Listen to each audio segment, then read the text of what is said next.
Caros amigos, estamos de volta esta noite com o realizador Christian DeRezendes e aqui em conversa nós chegamos a uma conclusão e estas coisas são interessantes como acontecem. Muitos dos nossos telespectadores, e especialmente os que já acompanham o canal já há muitos anos, provavelmente conheciam o pai do Christian, o Sr. Alberto DeRezendes, conhecido guitarrista de fado aqui na nossa comunidade. So that was an interesting conversation, and that came about all of a sudden, which is great. So that establishes a connection for the older Portuguese viewers that that may have known your father. Now, Christian, Slatersville. So at this point, you're telling a story different than most of the stories that you've told up until that point, correct? Because obviously there's probably plenty of emotion there, because we're talking families, the struggle, and how the textile industry came to be in the United States. But how did you come up with the idea to do a documentary about Slatersville? Well, I always wanted to do a historical piece. And I was also, over many years, becoming more and more entranced by the history of Slatersville. And I think what hit me the most was probably in the mid-90s when the mill at the center of our village was completely abandoned, had been for decades. And it was rotting away, falling apart, and who could save it? And so finally, by about 2005, 4 and 5, some developers came in, and the town went through the process of allowing them to come in and do this and created apartments. But I started this initially as a short project, which is no longer by any means. And it mushroomed and it became more of a series because I interviewed so many people. And the reason for that is we discovered so much more story and history from our digging around so much that we didn't anticipate. And we're like, oh my God, this is like really, there's a lot of wonderful drama here and story and detail, and it's turning into this beautiful tapestry of stuff. So, most of the time when we hear about the Industrial Revolution and how it started in the area, Slater Mill comes to mind because that's the tourist attraction in Pawtucket. But Slatersville did so much more to contribute to the industrial boom here in the U.S. Well, it was the first pre-planned mill village. So people went in with that intention to lay out a village. There was no real solid blueprint for it. It took a lot of time. It took time to figure out what they needed and to build all of that together. But yeah, that's really the difference between there. And in Pawtucket, everybody was building around him, taking the water power and whatnot. And then Sam had his brother John come over. John and he found the land that became known as Slatersville and set up shop there. Now,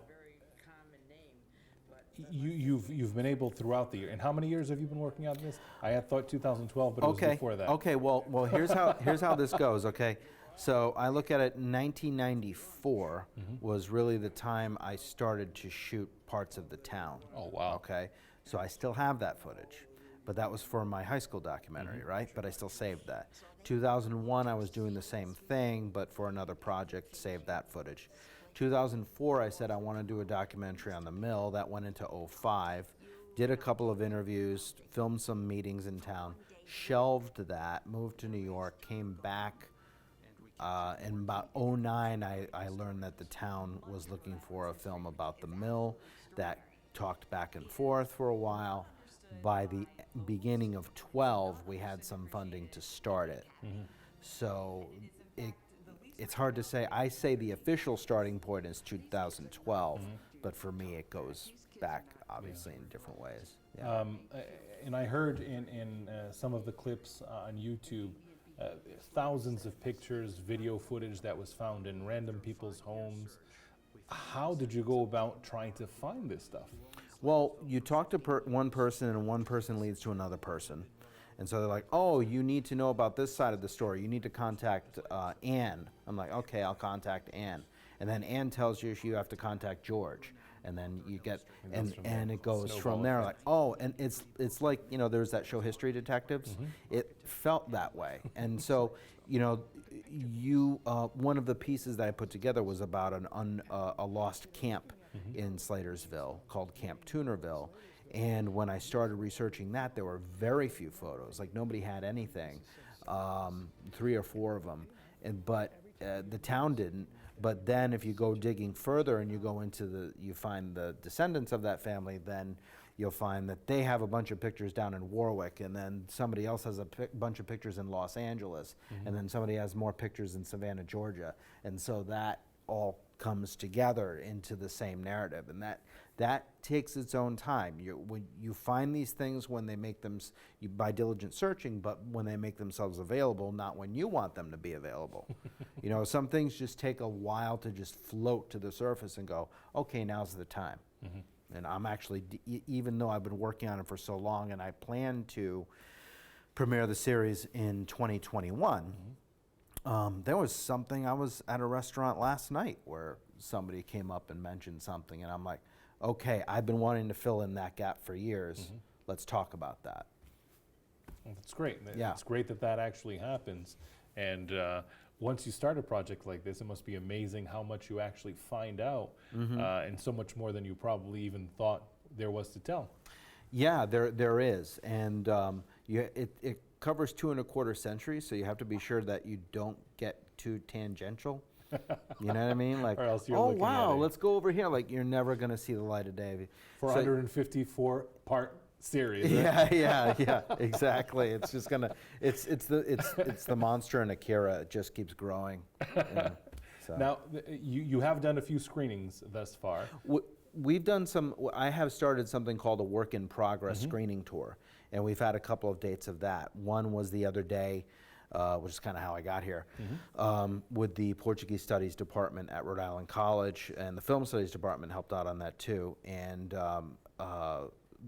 the reason that happened, well, they asked me to come in and show Alzira's story, but then I said there's this section of the film called Portuguese Alley that takes place in a neighboring village called Forestdale, right next to Slatersville, which we have to talk about for cultural reasons. There was this Holy Ghost feast started in 1939. I grew up in the town. I had no idea that it happened. I had no idea that it existed until I actually started making the film, because I was not, you know, raised with that group at all. And so I found that very interesting, that still to this day this Holy Ghost Society exists. Not sure how they're doing now, but I do hope that the tradition continues.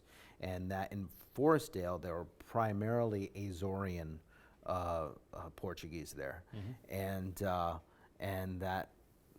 then I learned through another contact that Manny Pedroso, who was going to turn 100 in about a week. in about a week, yep, used to go there and hang out in the early 40s. Oh, wow. And I went, okay. And I knew who he was through my mom, because he also knew my grandparents. But when I found that, I said, okay, I got to talk to that man, because the big issue with the piece, when, you know, it premieres, it'll be kind of obvious, is that there are a lot of really good people in it from my town recalling the Holy Ghost feast.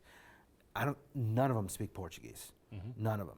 And it's because it's just a generation. So I need to hear the language to understand what this was all about. I need to go back in time, which you can do in his store, literally, and No doubt. and feel that. I need to hear that sound. I need to get that full picture in my head. So thankfully, Manny and his family and a lot of people really helped to bring that interview together, and it was just. He really grounds the piece. Yeah. Now, what is the connection of Portuguese Alley to Slatersville itself? Okay, great question. So across the street from where this section called Portuguese Alley was something called the Stamina Mill. It burned down over 40 years ago, but that's where a lot of the Portuguese used to work who lived in Forestdale. So they heavily populated that mill. It's funny because right up the street around the corner was Slatersville, which was a heavily Protestant community that and all those people worked in the Slatersville mill. And so, and Slatersville in the 1870s had to build a Catholic church for the French Canadian people who, so they wouldn't leave to worship in other villages. So they had to do that, and that Catholic parish became the hub for the Portuguese community in Forestdale. So it's sort of the cultural diversity and the separations and the comparison from one to the other that is really pretty fascinating.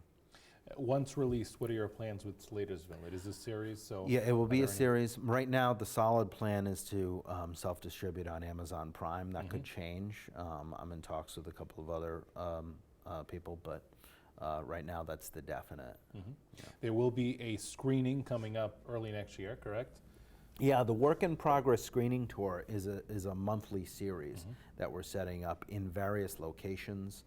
There are at least 4 in North Smithfield, but there's going to be one in Norwich, Connecticut at the Slater Museum, one at the